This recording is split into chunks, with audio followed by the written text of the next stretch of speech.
오늘 말씀은 굶주림이라는 어려움에 처해 있는 사람들에게 예수님께서 관심을 가지시고 관심으로 끝나지 않고 해결책을 제시해 주시는 말씀이 나와 있습니다. 굶주림의 문제는 분명한 사건입니다. 우리 인생에는 굶주림의 때가 있어요. 그리고 이 굶주린다는 것은 우리의 기분을 썩 좋게 만들지 않잖아요. 굶주리면은 우리들의 마음이 어쩔 수 없이 우울해지는, 그래서 세상이 알고 있는 문제의 실상이 곧 굶주림의 문제라고 생각을 합니다. 현재 세상에 있는 모든 인구 가운데 약 3분의 1은 굶주림 속에 있음을 우리는 압니다. 좀 더 가깝게 미국을 보면은 매년 미국의 18세 이하의 아이들 가운데 약 20%의 아이들이 굶주림을 경험을 하고 살아가고 있는 것은 굉장히 아이러니한 일입니다. 뿐만 아니라 매일 밤 10만 명의 집 없는 아이들이 길거리에서 밤을 보내고 있는 사실도 미국의 현실임을 우리는 알아야 합니다. 미국에서 노숙자가 가장 빨리 증가하고 있는 연령대가 언제인가? 바로 18세 이하의 아이들 그룹임을 우리는 또 알아야만 합니다. 그렇지만 사랑하는 여러분, 이런 육체적인 기아의 문제보다 정말 귀한, 정말 어려운 문제, 더 심각한 문제, 그것은 영적인 기아의 문제라고 생각을 합니다. 갈릴리 호숫가에 어느 한 산 기슭에 모였던 사람들과 같이 21세기를 살아가는 오늘날도 수억 명의 영혼들이 영적인 기갈 속에 예수님이 주시는 생명의 떡을 필요로 하는 사람들이 세상에 얼마나 많이 있다는 사실을 우리는 생각해야만 하는 거예요. 오늘은 그 유명한 오병이어의 기적 이야기입니다. 교회를 오래 다닌 분들 가운데는 이미 이 기적 이야기에 대한 여러 번의 설교를 들으신 분들도 계실 거라고 생각이 들어요. 하지만 오늘 제가 접근하는 각도는 혹시 여러분들이 들으신 그런 각도와 좀 다른 어프로치를 생각을 하고 있습니다. 성서학자들은 이 오병이어의 기적 사건을 예수님께서 지상에 계시면서 행하신 여러 가지의 수많은 기적 사건 가운데 가장 뛰어나면서도 대표적인 기적 사건, 그것이 오병이어의 사건이라고 이야기를 합니다. 그래서인지 마태, 마가, 누가, 요한 이 사복음서 모두에게 공통적으로 나오는 기적 한 가지가 유일하게 있는데 그게 바로 오병이어 기적이라는 거예요. 예수님의 기적 사건 가운데 복음서, 사복음서에 공통적으로 다 등장하는 기적은 오직 하나 있는데 그게 바로 오병이어의 기적이라는 거예요. 그러면 사도 요한이 이 이야기를 통해서, 이 기적 이야기를 통해서 우리에게 주고자 하는 영적인 메시지는 무언가 하는 거예요. 무슨 영적인 메시지를 주려고 하느냐? 말이야, 나 어제 기적 사건을 봤는데 그 예수라는 분을 쫓아갔더니 보리떡 5개로 그리고 물고기 2마리로 거기에는 5,000명, 아니 훨씬 더 많은 사람들이 다 먹고 12광주리가 남았대요. 놀라운 사건이야. 여러분, 이게 중요한 사건 이야기의 포인트입니까? 아니에요. 우리가 성경을 읽으면서 조심해야 될 것은 기적은 지나가는 이야기예요. 기적은 지나가는 이야기라는 거예요. 왜 제가 이렇게 이야기하는가 하면 기적은 그 기적을 통하여 사람을 살리고 그러는 것이 아니라 메시지를 통하여서 우리의 영이 살아난다는 것을 우리는 깨달아야 돼요. 메시지를 받아야 우리의 영이 살아나게 되는 거예요. 이 기적 이야기의 본질은 그날 그렇게 많은 사람들이 오병이어의 도시락을 맛있게 먹었기 때문에 그들의 삶이 달라졌다는 기록이 성경에는 한 군데도 나오질 않아요. 그 기적 이야기에서 그 이야기는 전혀 언급되고 있지 않아요. 이 말은 우리에게 뭘 말해주고 있는가 하면 기적 가지고는 사람이 달라지지 않는다는 말씀입니다. 여러분이 예수를 믿다가 기적을 체험할 수도 있어요. 병이 나을 수도 있어요. 우리 가정에 놀라운 그런 축복을 받을 수도 있어요. 그러나 그것 때문에 우리의 인생이 변화되는 건 아니라는 거예요. 그렇지만 선포되는 말씀, 즉 메시지가 사람을 살린다는 포인트를 우리는 잊지 말아야 하는 것이에요. 그러므로 이 기적 이야기의 초점은 오병이어로 5,000명이 먹고 12광주리가 남았다, 이것이 아니라 이 이야기의 영적인 메시지가 무엇인가, 우리는 거기에 더 초점을 맞춰서 이 기적 이야기를 접근을 해야 한다는 것이에요. 그러면 이 사도 요한이 우리에게 주려고 하는 영적인 메시지, 그게 무언가 하는 거예요. 오늘 본문을 묵상을 하다가 저에게 몇 가지의 떠오른 질문이 생겼어요. 주님께서는 왜 그 많은 굶주리고 있는 사람들을 보면서 유독 빌립에게 우리가 어디에서 떡을 사서 먹을 수 있겠느냐라고 물어봤을까 하는 질문이에요. 그리고 6절로 넘어가게 되면은 그가 어떻게 할 것을 주님이 아시고 빌립을 시험코자 함이라. 예수님께서는 빌립에게 무슨 말씀을 하시게 되면은 빌립이 어떤 식으로 행동을 취할 것을 아시면서도 주님께서 빌립을 시험하셨다고 우리에게 말하고 있어요.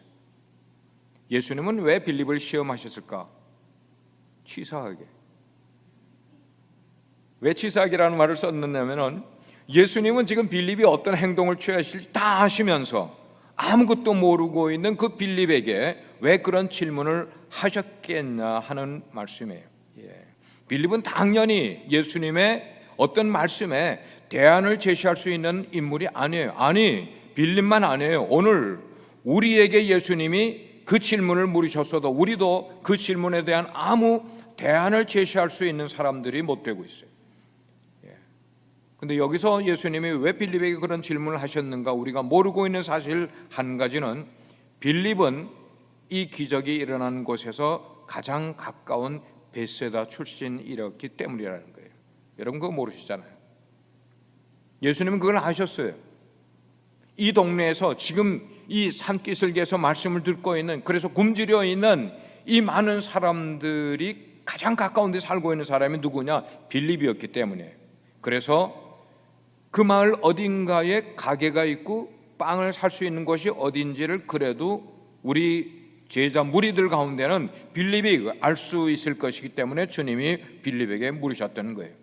그런데 그 순간 빌립이 예수님의 질문을 받고 우리가 어떻게 이 사람들을 먹일 수 있겠느냐라고 말씀하셨을 때 빌립은 빨리 머릿속으로 계산을 해보게 됐어요. 그리고는 대략 이 많은 사람들을 먹이기 위해서는 적어도 1600리터의 밀가루가 필요할 것이라는 생각을 번뜩 하게 됩니다. 그것을 살려면은 200데나리온도 돈이 좀 부족할 것 같습니다. 오늘 시세로 이야기를 하면은 약 2만 불 정도가 들어도 이 사람들을 다 먹일 수가 없겠습니다. 지금 그 말이었어요. 그렇게 빌립이 대답을 하자 예수님께서 또 이렇게 말씀을 하십니다. 그러면 너희가 가서 먹을 것을 준비를 해보라, 그 말씀을 하세요. 너희가 그러면 좀 알아보라. 그렇게 예수님께서 말씀을 하셨는데 제자들 가운데 못하고 아무 이야기도 못하고 있는 가운데 제자 무리 가운데 안드레가 벌떡 일어납니다. 그리고는 예수님이 말씀하신 그대로 실천하기 위해서 잽싸게 무리가 앉아있는 그 가운데로 들어가서 이 사람 저 사람에게 묻기 시작을 하는 거예요. 여러분 가운데 먹을 거 있는 사람이 있습니까? 무엇이든지 있으면 저에게 말씀해 주세요. 먹을 거 가지고 있는 사람이 있습니까? 여기저기 다니면서 사람들에게 먹을 것을 물어보는 그런 장면을 우리는 상상을 하게 됩니다. 마침내 안드레가 그렇게 노력을 하게 됐을 때 그 많은 무리들 가운데 한 아이가 도시락을 하나를 가지고 왔어요. 그래서 그 아이에게 물어보고 그 아이의 도시락을 받아서 주님 앞으로 가지고 오는 게 안드레의 역할이었습니다. 자, 그런데 안드레가 그렇게 해서 도시락 하나를 가지고 와서 주님께 드렸는데 그 안드레의 행동은 주님께 대한 반항이었을까요? 순종의 태도였을까 하는 거예요. 그게 반항이었을까? 순종이었을까? 지금 그곳에 있는 전체 인원들은 줄잡아 약 2만 명 학자들은 2만 명 이상의 사람들이 모였을 거라고 그래요. 근데 주님께서 너희들이 가서 먹을 것을 가져오라고 그러니까 가서 가지고 온다는 게 도시락 하나를 지금 가지고 와서 주님 여기 있습니다라고 내놓아요. 그리고 내놓는 그 말만 한 게 아니라 9절 말씀을 보게 되면은 안드레가 그 도시락을 주님께 드리면서 뭐라고 이야기를 했는가 하면 이 도시락이 이 많은 사람들에게 얼마나 되겠습니까?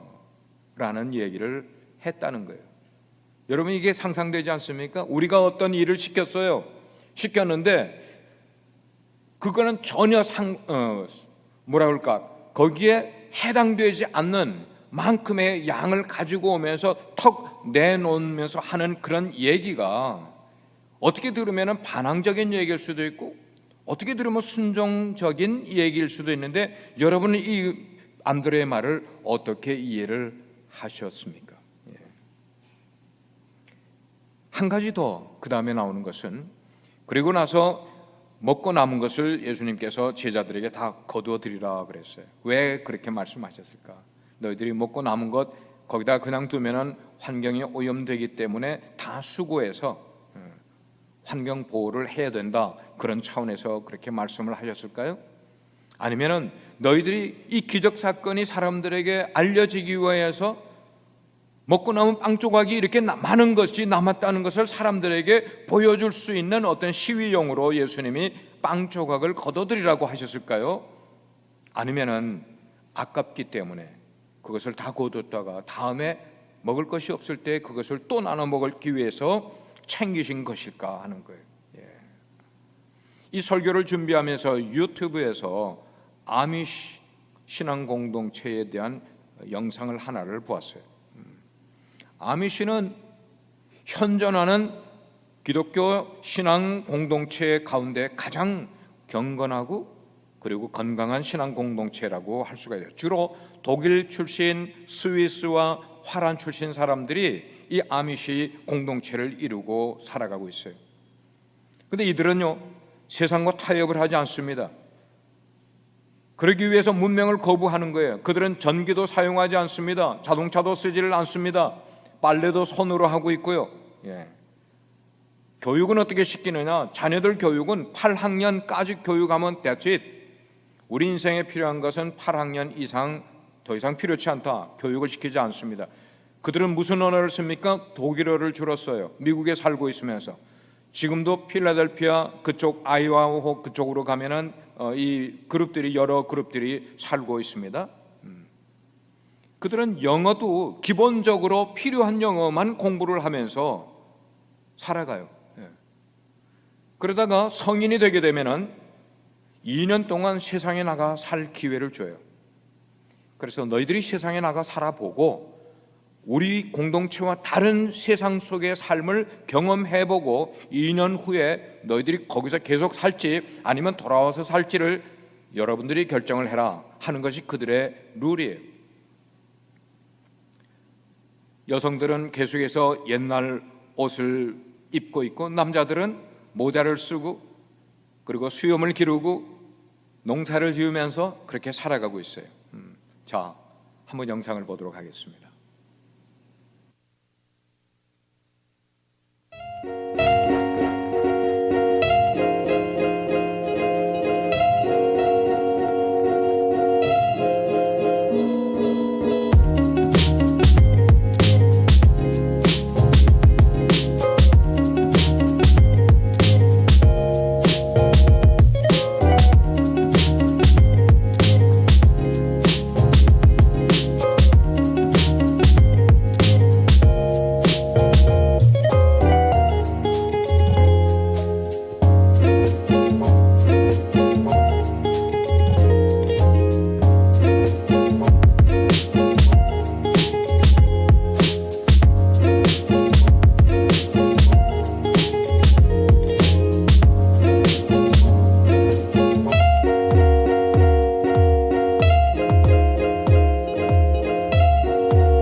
명의 최소한의 것들만 누리고 사는 이유가 분명히 있습니다. 그 이유는 심플 라이프 때문이에요.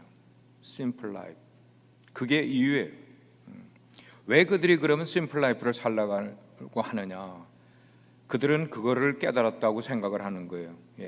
우리가 복잡하게 살면은 주님을 의지하는 삶을 살기가 어렵다는 것을 그들은 알고 있기 때문에, 조상 대대로 내려오면서 그거를 깨달았기 때문에 단순하게 살면서 오히려 하나님을 더 의지하는 삶을 살기 위해서 심플 라이프를 살아가는 거예요. 이 내용을 보게 되면은 우리가 많이 애를 쓰고 노력하고 있는 이 물질 문명이 우리들의 신앙을, 우리들의 삶을 행복하게 좋게 이끌어주는 것만은 아닌 것을 분명히 우리는 알고 있어요. 그들은 문명을 거부하면서 그렇게 살아가고 있어요. 그런 의미에서 저는 오늘 오병이어 기적 이야기가 주는 영적인 메시지는 너무나 심플하다는 거예요. 그거는 심플 라이프, 단순한 삶이라고 우리에게 보여주고 있어요. 그래서 예수님이 빌립을 시험하기 위해서 질문한 그 질문, 그것은 너에게 이 사람들을 먹일 수 있는 능력이 있느냐 없느냐, 네가 이 사람들을 먹을 만큼의 음식을 준비해 올 수 있는 능력이 있느냐 없느냐, 지금 그것 아니었어요. 뿐만 아니고 너가 가지고 있는 그 베세다 동네의 정보를 네가 얼마나 잘 알고 있느냐, 그게 중요한 게 아니었어요. 예수님은 그에게서 너의 마음 가운데 심플 마인드가 있느냐 없느냐를 테스트해 보기 위해서였어요. 근데 안타깝게도 빌립은 심플 마인드가 아니었기 때문에, 심플 라이프가 아니었기 때문에 그의 마음 가운데는 계산을 하고 있었던 것임을 우리는 보게 돼요. 여러분, 계산을 하는 삶에서는 하나님의 선한 것이 나올 수가 없음을 우리는 깨달아야 돼요. 복잡해서는 선한 것이 나올 수가 없어요. 단순한 것에서만 선한 것이 이루어질 수 있음을 우리는 이 오병이어를 통해서 깨닫게 되는 거예요. 이 오병이어의 기적은 단순한 마인드를 가진 예수님께서 단순한 마인드를 가지고 순종하는 안드레를 통하여서 단순하게 자기 도시락을 건네준 어린 아이, 바로 이런 단순한 마음, 단순한 마인드를 가지고 있는 사람들을 통하여서 하나님의 능력이 나타난 것을 우리에게 보여주고 있는 대표적인 기적 사건이라고 볼 수가 있어요. 그걸 보여주려고 하는 것이 이 이야기의 목적이었던 것입니다. 사랑하는 여러분, 많이 생각하는 사람은 생각이 깊다고도 말할 수가 있지만, 많이 생각하는 사람일수록 기적을 체험하기가 쉽지가 않음을 우리는 알고 있어요. 그보다는 내 뒤에 뭔가 카드가 있는 것, 그걸 늘 생각하는 사람은 능력을 경험하기가 얼마나 어렵다는 것을 우리는 우리의 삶을 통하여서 많이 경험을 해보고 있어요. 다시 말해서 빌립처럼 이것을 실행하려면 돈이 얼마나 드는지를 머리로 이렇게 계산을 하고 있는 사람들은 그 계산 속에서 하나님의 능력을 경험하기가 무척 어렵게 된다는 것입니다. 그렇습니다. 우리가 크리스찬으로 살아가는 삶의 모델은 바로 심플하게 듣는 거예요. 그리고 심플하게 믿는 거예요. 그리고 심플하게 믿은 것을 그대로 내 삶 가운데 가지고 심플하게 살아가는 것, 그것이 바로 우리 크리스찬들이 추구해야 될 삶의 모습이라고 생각을 합니다. 크리스찬이 뭐냐고 물어봅니까? 크리스찬은 심플 라이프라고 이야기하면 돼요. 크리스찬 마인드가 뭐냐? 우린 그렇게 질문을 많이 합니다. 크리스찬의 마인드가 뭐냐? 크리스찬의 마인드는 바로 심플 마인드라고 대답을 할 수가 있는, 이것이 우리 그리스도인들이 가지고 있는 파워는 바로 심플 마인드에서 나오는 것임을 이 기적 사건을 통해 우리에게 교훈해 주고 있는 내용입니다. 우리가 신앙생활을 하다 보면은 기도와 생각을, 두 단어를 우리가 비교를 해볼 수가 있습니다. 기도와 생각의 차이가 뭔가? 여러분, 기도는 뭡니까? 기도라는 것은 다른 말로 표현할 필요가 없어요. 심플하게 주님 앞에 내 문제를 내놓고 매달리는 것, 그게 기도예요. 그렇지만 생각은 뭐예요? 복잡하게 이 문제를 내가 풀어가려고 생각하고 또 생각하는 그런 데서는 기도의 응답을 우리는 체험하기가 무척 어렵다는 그 차이를 우리는 말하고 있어요. 목회를 쭉 하다 보면은 교회에 어려운 일이 생기기 마련이에요. 자, 어려운 일이 생길 때에 제가 취할 수 있는 행동 가운데 하나는 열심히 기도를 하는 거예요. 열심히 기도를 하면은 내 앞에 있는 어떤 문제가 나에게 다가오는 것 아니라 내 마음 가운데 확신이 생기게 돼요. 그리고 그 확신을 통하여서 마음 가운데 힘을 얻게 됩니다. 그 힘을 얻게 되면은 그 문제가 지금 풀려가지 않았어도 불구하고 마음 가운데 평안이 오게 돼요. 그리고 하나씩 둘씩 시간이 지나가면서 풀리는 것을 볼 수가 있어요.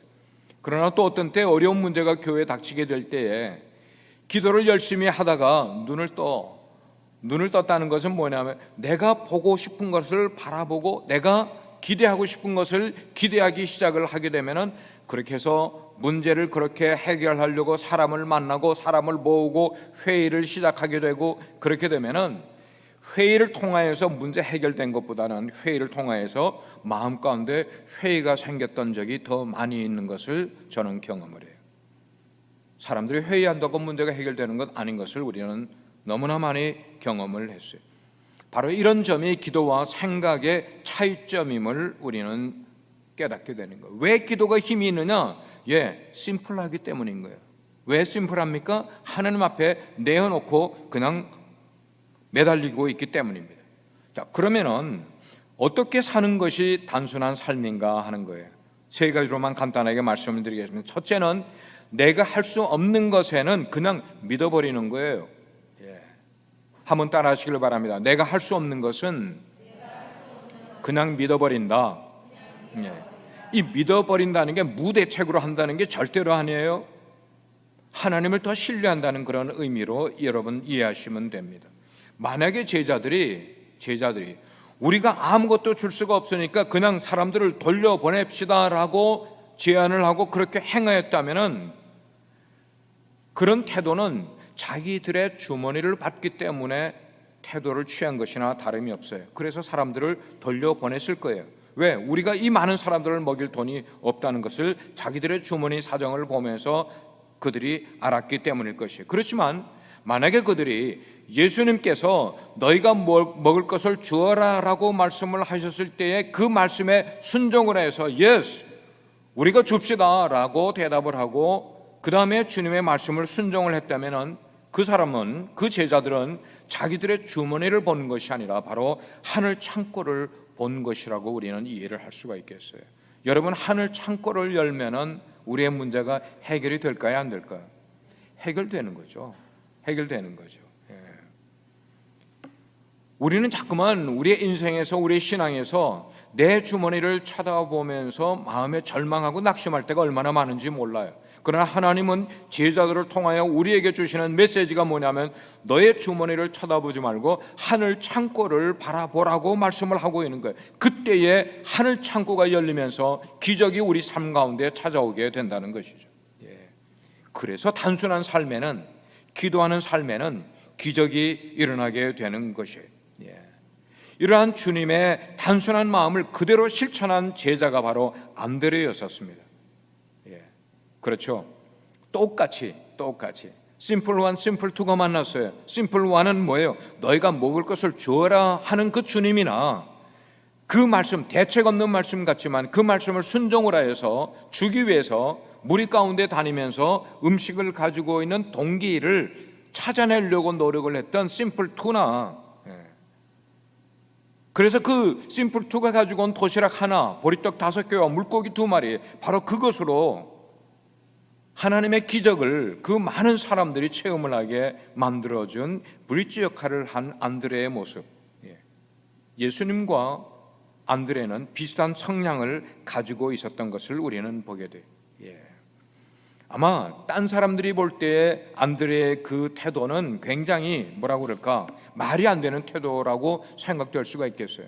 우리가 교회를 섬기다 보면은 말이 안 되는 일들이 가끔씩 우리 앞에 등장할 때가 있고 그 문제를 어떻게 뚫고 나가는가 하는 것이 우리의 신앙과 직접 관계가 된 일들이 여러 번 있었어요.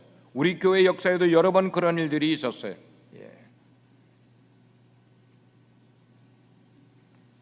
저는 예수님의 성품과 바로 이 안드레의 성품, 이 두 성품들이 만나서 만들어낸 그 일이 바로 오병이어의 기적 이야기라고 그렇게 생각을 해요. 그렇습니다. 이렇게 내가 할 수 없는 것을 그 다음에 단순히 믿고 하나님께 맡기는 것, 우리는 그것을 성경에서는 믿음이라고 표현을 하고 있어요. 믿음이 뭔가 그거예요. 단순히 믿고 맡기는 거가 믿음인 거죠. 가보니까 그것밖에 없었어. 뭐밖에 없었어요? 도시락. 그 도시락 하나, 물고기 2마리와 그리고 보리떡 5개, 이걸로는 한 사람 목밖에 되지 않는 것임에도 불구하고 그것을 우스갯소리로 그냥 그거 가지고 안 돼라고 마다하지 아니하고 그거를 예수님께로 가지고 왔단 말이에요. 가지고 왔어요. 계산하지 않았어요. 계산하지 않았어요. 두 번째로 우리가 생각해 보는 것은 단순한 삶은 그 동기가 단순하고 순수해야만 한다는 것입니다. 동기가 단순하고 순수해야 된다. 어떤 여성도님이 자기 남편이 교회에 나오지 않는 것 때문에 하나님 앞에 나가서 정말 열심히 기도를 했어요. 열심히 기도를 하게 되는데 어느 날 남편이 교회를 마침내 나오게 됐단 말이에요.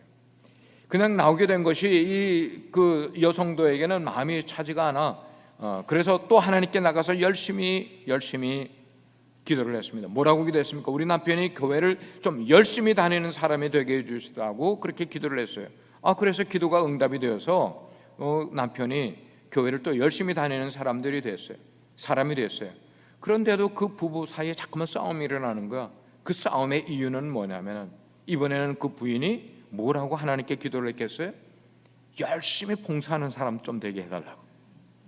물론 기도가 이렇게 진전이 되는 건 좋겠지만 좀 계속해서 이런 모습을 보게 될 때 이제는 좀 우리가 그렇게 신앙생활을 하는 것 조금은 지양을 해야만 되겠다는 것입니다. 교회 오게 해달라고 기도를 했으면은, 그래서 남편이 교회 오게 되면은 그것으로 감사하면서 자기는 거기서 그냥 끝내란 말이에요. 그 다음에는 누구에게 맡기는 거예요? 주님께 맡기는 거예요. 주님께서 다 해주실 텐데, 바로 그게 단순한 삶이라고 우리는 생각을 할 수가 있습니다. 마찬가지입니다.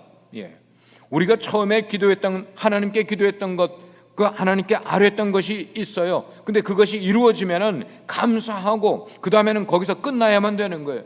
거기서 더 욕심을 부리고 더 하나님께 요구를 하게 되면은, 그러면 우리들의 인생이 심플한 것에서 점점 복잡해지게 되는 거예요. 그러면 우리의 인생이 어떻게 되기 시작하는가? 세속적이 되어버리고 망가져 가기 시작을 하는 거예요. 단순한 삶은 결과가 심플해야만 되는 거예요. 결과가 심플해야 돼요. 세 번째로, 단순한 삶을 위해서는 내 삶을 구속하는 것을 내려놓아야 돼요. 한번 따라 하시길 바랍니다. 단순한 삶은 내 삶을 구속하는 것들을 내려놓는 것이다. 우리가 단순한 삶을 산다고 하면 자꾸만 뭘 생각하는가 하면, 내가 물건을 너무 많이 소유하고 있는 이런 것들을 비운다, 그런 것만 생각을 하는 경우가 많이 있는데, 오히려 물건을 비우는 것보다 더 중요한 것은 내 삶의 가치관을 정말 가치 있는 것에 집중하는 삶을 살아가는 게 중요하다는 것입니다. 다시 이야기 드려요. 내 삶을 물건 비우는 것으로 끝나는 그런 삶이 아니라, 그런 단순한 삶을 말하는 것 아니라, 오히려 가치 있는 삶에 내 삶을 집중시키는 그런 삶을 살아가라는 것이에요. 사람마다 자기를 구속하는 어떤 것들이 있어요. 어떤 사람은 물질이 구속하는 사람이 있고, 어떤 사람은 명예가 그 사람을 구속하는 사람이 있고, 어떤 사람은 체면이 자기를 구속해. 그래서 늘 인생을 살아갈 때 다른 사람들의 눈이 나를 어떻게 볼까, 체면을 따지면서 인생을 살아가는 사람, 이게 다 자기를 구속하고 있는 그런 것들이, 이런 것들을 내려놓으면 그때부터 우리들의 삶 가운데 진정한 자유함을 누리는 삶을 갖게 된다는 거예요. 자유함은 여기서 오는 것이에요. 단순한 삶은 왜 우리에게 중요한가 하면, 진정한 자유를 우리에게 허락해주고 그것을 찾아가는 삶이 바로 단순한 삶의 여정이라고 우리는 볼 수가 있어요. 엊그제 저녁에 식사를 하고 나서 TV를 틀어서 유튜브를 하나를 봤는데, 그게 뭐냐면은 한국에 57세 된 남자와 그 다음에 47세 된 남자 두 명이서 한국에는 그 마을버스라는 게 있어요. 보니까 뭐 저는 잘 모르겠는데 그 마을버스가 있는데 그 마을버스는 뭐 동네에서 계속 돌면서 뭐 백화점도 뭐 실어다 나르고 그 다음에 또 다른 지역도 이렇게 왕래를 하는 그 마을버스인데, 이 사람들이 마음속에 뭐 인생을 좀 이렇게 생각을 할 여유가 있었던 것 같아요. 그래서 자기의 그 하는 비즈니스를 정리를 하고 그리고 내 인생이 57세인데 남은 인생 생각을 할 때 그냥 일만 하다가 인생을 끝나겠느냐. 근데 문득 뭐가 생각이 나는가 하면 그 저기 마을에 그 이렇게 팔려고 하는 그런 것들이 올라오는 것 가운데 그 마을 버스 하나가 48만 킬로를 뛰었대요. 여러분 48만 킬로를 뛰었으면 얼마나 오래 쓴 거예요? 근데 그 마을 버스가 6개월 후에는 폐차를 시킬 텐데 그 폐차를 샀어요, 이 사람이. 예. 그리고는 평소에 알고 지내던 그 다른 동생뻘 되는 그 사람과 세계 일주 여행을 떠나는 거예요. 목표가 48개국을 이 마을 버스를 개조를 하고 그리고 수리를 하고 해서 그걸 타고 가는데, 이게 태평양을 건너서 남미로 먼저 가서 남미에서 다 돌고 미국으로 와서 북미주를 다 돌고 대서양을 거쳐서 유럽으로 건너가 유럽에 다 돌고. 그게 뭐냐면은 자기 삶에 자기를 구속하고 있는 어떤 것들을 내려놓고 나니까 그가 진정한 인생의 자유를 느끼면서 뭐 1년인지 약속을 하고 그 둘이서 여행을 하는 그런 모습을 봤어요. 우리 인생에는 살아가다 보면은 결핍이라는 게 늘 생기기 마련이에요. 어떤 결핍이 있든지 우리 인생에는 결핍이 생기게 되는데, 그 문제를 해결하기 위해서 노력을 하다 보면 또 다른 결핍이 우리의 인생에 생기는 것을 우리는 경험하게 됩니다. 그렇습니다. 단순한 삶은 물건만 단순한 삶을 사는 것이 길이 아니에요. 중요한 것은 우리의 삶 전체를 새롭게 조절을 해보자는 거예요. 내 삶 전체를 새롭게 한번 조정을 해보자는 거예요. 여러분 한번 생각해 보시길 바랍니다. 물건이라면은 언제든지 조정하기가 쉽고 그리고 정리할 수도 있어요. 물건은 버리면 정리가 되는 거예요. 그렇지만 우리의 인생 가운데 사람들과 삐걱거리는 관계는 어떻게 하겠어요? 여러분 그거 그대로 인생 가지고 살아가고 있지 않습니까? 그게 바로 단순한 삶을 살지 못하는 이유가 된다는 것입니다. 친구와 삐걱거리는 관계를 갖고 있다면 그것도 단순한 삶을 살다 보면 해결이 되는 거예요. 여러분, 해결이 되는 거예요. 왜 해결이 안 되는가 하면 내 인생이 아직도 복잡한 속에서 내 머리를 계산을 하면서 살아가고 있기 때문에 관계를 해결하지 못하고 그런 일들이 얼마나 많은지 몰라요.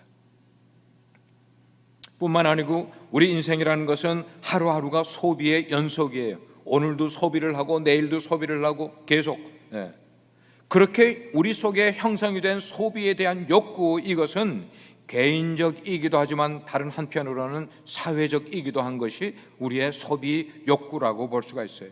이 소비 욕구가 얼마나 우리에게 강하게, 얼마나 질기게 우리를 붙들고 있는지, 우리의 삶의 환경을 바꾸고 아니면 나의 태도를 바뀐다 하더라도 뭐가 바뀌지 않는가 하면 소비 욕구는 바뀌지 않는, 조절하기가 너무나 힘든 것이 우리의 마음 가운데 소비 욕구라는 것이죠.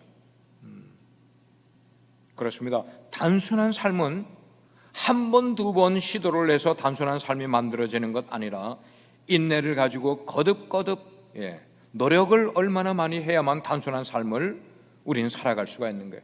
예를 들게 되면은 우리의 이 소비 습관을 가만 들여다보게 되면은 분명히 우리 소비 습관에는 문제가 많이 있음을 알게 돼요.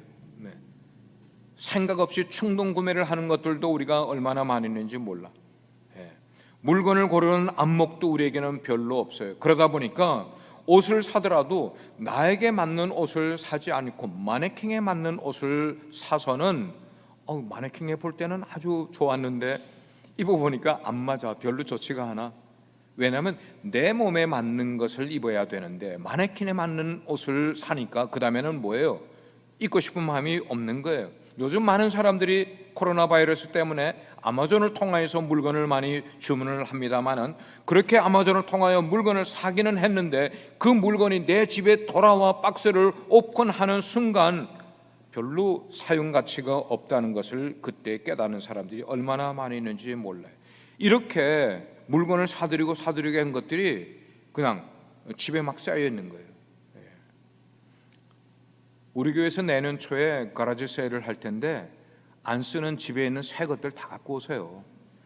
선교하는 게 나아요. 선교하는 게 나아. 그럼에도 불구하고 여러분 노력하시기를 바랍니다. 뭘 노력해요? 소비 습관을 단순화시키는 것을, 이런 것을 잡다 보면은 나한테 뭐가 필요하고 뭐가 불필요한지도 점점 알게 될 뿐만 아니고 분별력도 길러지는 거예요. 그래서 물건을 보는 안목이 생겨야만 되는 거예요. 그래서 내게 꼭 필요하고 내가 사용하는 것들만 물건을 사는 그런 순간이 우리에게 올 때까지 계속해서 여러분들은 이 노력을, 단순화하는 노력을 삶에서 실천해 보시라는 거예요. 이 단순한 삶은 동기가 순수해야만 돼. 그리고 그 동기가 내 삶을 구속하고 있는 어떤 것에서부터 과감히 그런 것들을 내려놓게 될 때에 만들어지는 것임을 알게 됩니다. 뿐만 아니고 하나님 앞에 여러분들이 가지고 있는 최선의 어떤 그것을 가지고 나가는 거예요. 어린 아이가 자기의 손에 있는 이 도시락은 자기가 먹으려고 가지고 온 것이었지만 주님이 필요로 하시니까 그것을 꺼내 놓은 것처럼 우리의 삶의 최선의 것이라고 생각하는 것도 주님 앞에 가지고 나가는 거예요. 내 손에 있는 보리떡 5개와 물고기 2마리, 그것을 가지고 주님 앞에 나아가 주님께 드릴 수 있는 거예요. 그렇습니다. 단순한 삶이 우리 크리스찬의 삶의 핵심이라고 저는 여러분께 주장을 해요. 그리고 전능하신 하나님의 섭리를 그 다음부터는 신뢰하는 거예요. 그렇지 않고 하나님 저에게 있는 것은 보리떡 5개와 물고기 2마리밖에 없어요 라고 하는 대답은 이게 바로 계산하는 머리라는 것입니다. 하나님 앞에 계산할 필요가 없어요. 여러분, 우리 인생의 문제를 계산 가지고 결론 내는 어리석은 태도를 갖지 마시길 바랍니다.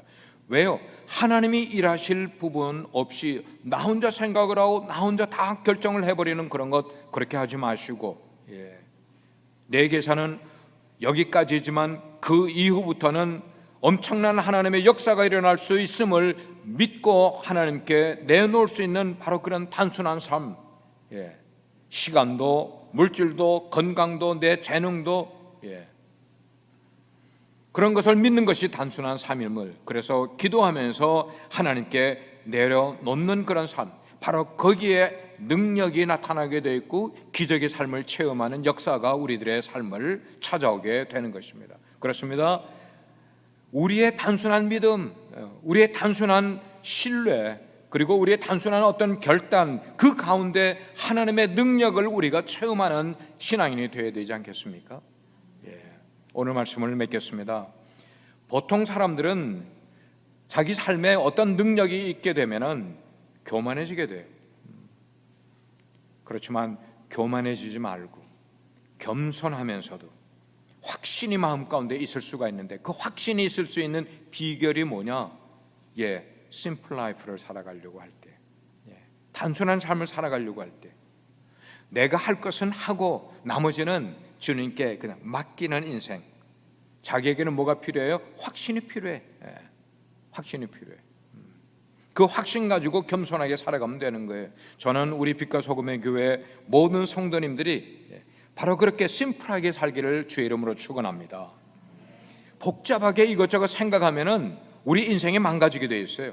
그렇게 하지 말고 말씀 앞에 심플하게 응답하는 그런 삶을 살아가는 그런 모습이에요. 그래서 말씀이 떨어지게 되면 즉각 순종하는 그런 안드레와 같이, 그리고 자기의 어떻게 생각하면 아까워할 수 있는 그런 도시락이지만 주님 앞에 내어놓을 수 있는 그런 어린아이처럼 우리가 단순하게 태도를 가지고 인생을 살아가게 될 때 우리 가운데 놀라운 기적의 삶이 일어나게 될 줄 믿습니다. 그것이 최선의 삶이지 무엇이 최선의 삶이겠어요? 같이 기도하겠습니다. 하나님, 우리는 성경 속에는 많은 기적을 읽고 공부하고 학습을 하면서도 그 기적이 우리들의 삶에서도 일어날 수 있음을 생각하는 사람은 별로 없는 것 같습니다. 그래서 우리의 믿음이 연약하고 우리가 하나님의 기적을 체험하지 못하는 삶을 살아가고 있는지 모르겠습니다. 그렇지 않고 우리의 삶을 정말 단순하게 주님께 기도할 것이 있으면 내어놓고 단순하게 기도하고 단순하게 믿고 결단 내리는 삶의 스타일을 가질 수 있도록 저희들을 훈련시켜 주십시오. 하나님의 은혜가 우리를 그렇게 주장하실 때에 우리들의 삶에 능력이 나타나는 삶을 우리 공동체도 체험하고 각 가정들도 체험할 수 있는 은혜를 베풀어 주십시오. 예수 그리스도의 이름으로 기도드립니다. 아멘. 네, 다 같이 일어나셔서 찬양 드리면서 준비하신 예물